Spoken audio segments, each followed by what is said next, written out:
Hey, this is Corey, the co-host on the left coast. This is just an additional little video for our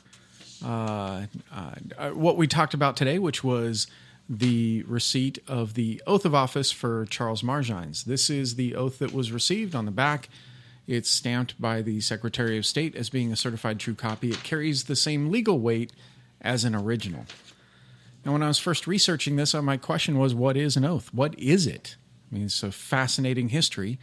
I won't go into that here, but an oath is a specialty contract. It's classified as a promissory oath, but it's a specialty, which is very important because in normal contracts, in order for them to be valid, there has to be consideration. That's not the case with a specialty contract, and this is one part of a specialty contract. So after researching this, my conclusion was the other part of a specialty contract would be something that I have to create, and that is an acceptance. This is the acceptance. It's not signed, but I want to show you how simple it is to create an acceptance. So follow along with me on my screen. I'll show you some of the things that we need to know, and there'll also be some links to these documents or links to what's on here. So the first thing is I did a search for California Notary Acknowledgement because you're going to need to add this language to the form. If you don't have this available and you don't add it to the form, it's okay. You can go to a notary and they'll just take a universal notary acknowledgement form and they'll just staple to the top of whatever your form that you've created. But I prefer it's much cleaner and it just looks more professional to go ahead and type it up. So here is directly from the California Secretary of State. It's the best way to go. That way you know you're getting correct information. This is the language that is required in California for a notary to perform a notarial act known as an acknowledgement. So that's important. I'll show you how we put that on here in just a second. I've already taken the time to copy that. We'll go to a blank document. Now I have a document set up with no spacing, and I like it done with Arial. I do the first thing, 12 font, and that is I give this document a document number. And the naming convention I've come up with is really fairly simple. So we do doc number. I do my first initials, which is CBE. Then I do whatever date I started the document. Whatever date I created the document creates the next string of numbers. Today's the 14th, so it's 11/14/2015, November 14th, 2015. Then I use 3 letters to kind of describe the document. This is an acceptance of an oath of office. So AOO, that sounds good to me. If this was a different type of document, virtually every other document that I do, I put this document number naming convention on it. But right below it, I put the date that I want the document dated. And the naming convention date may not coincide with the date of the document. But in this case, I don't put any date on the document. What I'll do now is make sure everybody knows that it is an acceptance. And I am going to make this a little bit bigger and go up to an 18 with a bold. And we'll come down and go back to 12 over here to the right. And the language terms, very, very simple.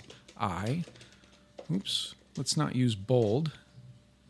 So we'll go I, comma, Corey, Brandon Ide, accept the oath of office of Charles Marjines, effective January 7th, 2015. And that's it. That's all you put. In order for there to be a valid specialty contract, from what I've read, there's required to be an offer, which is what this is, an offer to perform a specific duty. And that's what the offer is. The specific duty is to uphold and defend the Constitution of the United States and the Constitution of the State of California. And the other part to that is the acceptance. So we've done everything. The only thing we need to put on here is a place for me to sign. So we'll do that. Now, just for flair, this is something purely for style. I like to put this is greater than sign, or it's the arrow that points to the left. So I do 10 of them, and I don't know why I did that, but I do 10. 1, 2, 3, 4, 5, 6, 7, 8, 9, 10. Space. Notarial act. Space. 1, 2, 3, 4, 5, 6, 7, 8, 9, 10. That just below it is the notarial act. I'll put the cursor over to the left, and then I will copy and paste all of the notary language, and it looks like I could drop this down a little bit, and I want to make sure that I leave plenty of room for the notary seal, and the notary is going to read through this language and make sure that it's done correctly. Now, once this is done, the next step will be to take this acceptance down, get it notarized. Once you have it notarized, you'll take the notary and get the notary authenticated. That way nobody can question whether or not what we have here is valid.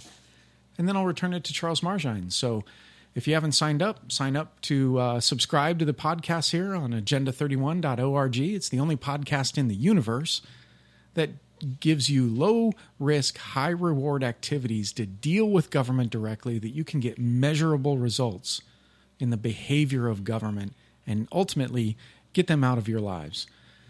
If you like this, please hit the donate button if you think this is valuable. Support what we do.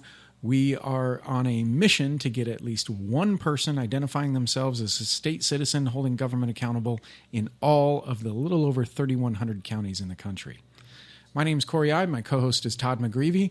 We are on the noagendastream.com Sundays after the big show. We certainly appreciate being on the No Agenda stream and enjoy all of that. ITM, everybody. Thanks for your support. I hope you enjoyed the video. Enjoy the show.